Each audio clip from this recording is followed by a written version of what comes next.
तो ऐसी कौन कौन सी फ्रेंचाइजीज को एक नए डायरेक्टर्स ने बचाया, चलिए देखते हैं।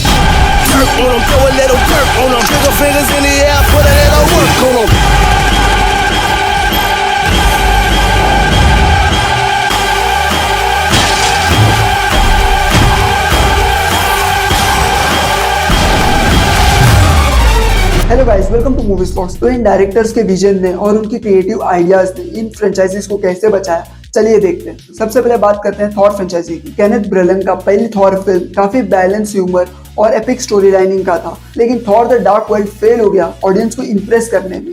तभी मार्वल स्टूडियो ने थॉर की फ्रेंचाइजी को एक नया डायरेक्शन देने के लिए इंडिपेंडेंट डायरेक्टर को हायर किए, जो है टाइका वाइटिटी। टाइका वाइटिटी ने थॉर रैग्नारोक में एक नया वेरिएंट और ह्यूमर अप्रोच दिया, जिसमें थॉर का कैरेक्टर एक नया फ्रेश फील लेकर आया।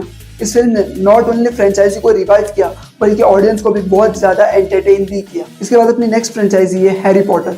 क्रिस कोलंबस ने जब इस सीरीज स्टार्ट किया था तो फैमिली फ्रेंडली एडवेंचर से शुरुआत किया था, लेकिन जैसे जैसे स्टोरी मैच्योर होने लगा, जैसे जैसे कैरेक्टर्स भी मैच्योर होने लगे, उस हिसाब से इस फ्रेंचाइजी को डार्क टोन की जरूरत पड़ी। तो उनको डायरेक्ट करने के लिए वार्नर ब्रदर्स ने लेकर आए अल्फोंसो क्यूरॉन को, जिसने the prisoner of Azkaban direct किया, जिसमें हॉग्सवर्ड और उसके स्टूडेंट्स के यूनिवर्स को एक नया डेप्थ मिला। क्यूरॉन के क्रिएटिव विजन ने इस फिल्म को पूरी फ्रेंचाइजी का एक बेहतरीन लैंडमार्क बनाया। अब बात करते हैं कैप्टन अमेरिका की। Captain America the first Avengers ने स्टीव रॉजर्स को इंट्रोड्यूस किया, लेकिन रूसो ब्रदर्स ने captain America the winter soldier को एक नए लेवल पर ले गए और मार्वल सिनेमैटिक यूनिवर्स को एक नया डायरेक्शन भी दिया और इस मूवी को बॉक्स ऑफिस हिट बनाया। बैटमैन की फ्रेंचाइजी में काफी अप्स एंड डाउन्स थे। चार्ल्स कैम्यूचर के Batman forever and Batman robin को देखने के बाद इस फ्रेंचाइजी का फ्यूचर डाउटफुल था, लेकिन क्रिस्टोफर नोलन ने पूरे फ्रेंचाइजी को एक नया लाइफलाइन दिया। नोलन की रियलिस्टिक अप्रोच और उनकी कैरेक्टर स्टडीज ने बैटमैन को एक ग्राउंडेड सुपर हीरो बनाया। डार्क नाइट ट्रिलॉजी ने सिर्फ बॉक्स ऑफिस पर ही नहीं, बल्कि क्रिटिकल अक्लेम भी पाया और सुपर हीरो के जॉनर को रीडिफाइन किया। अब बात करते हैं जेम्स बॉन्ड की। क्वांटम ऑफ सोलेस के बाद इस सीरीज को एक नए रिस्टार्ट की जरूरत थी।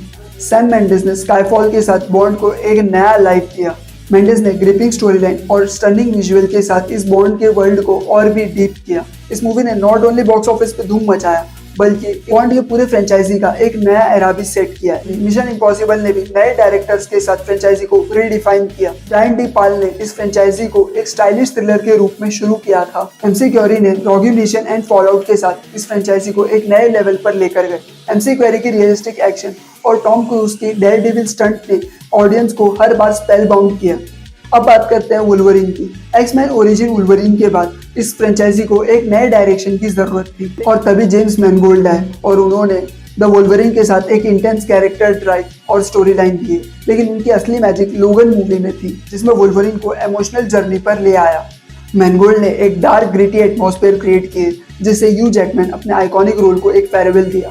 अपने लिस्ट का लास्ट फ्रेंचाइजी है Planet of the Apes. Matt Reeves ने Dawn of the Planet of the Apes और War of the Planet of the Apes से इस पूरी फ्रेंचाइजी को एक नए लेवल पर ले गए। रीव्स ने स्टोरी टेलिंग मदद के साथ अपने मोशन कैप्चर टेक्नोलॉजी से एप्स और वुमेन्स के बीच में होने वाले कॉन्फ्लिक्ट्स को एक एपिक स्केल पर ले आया।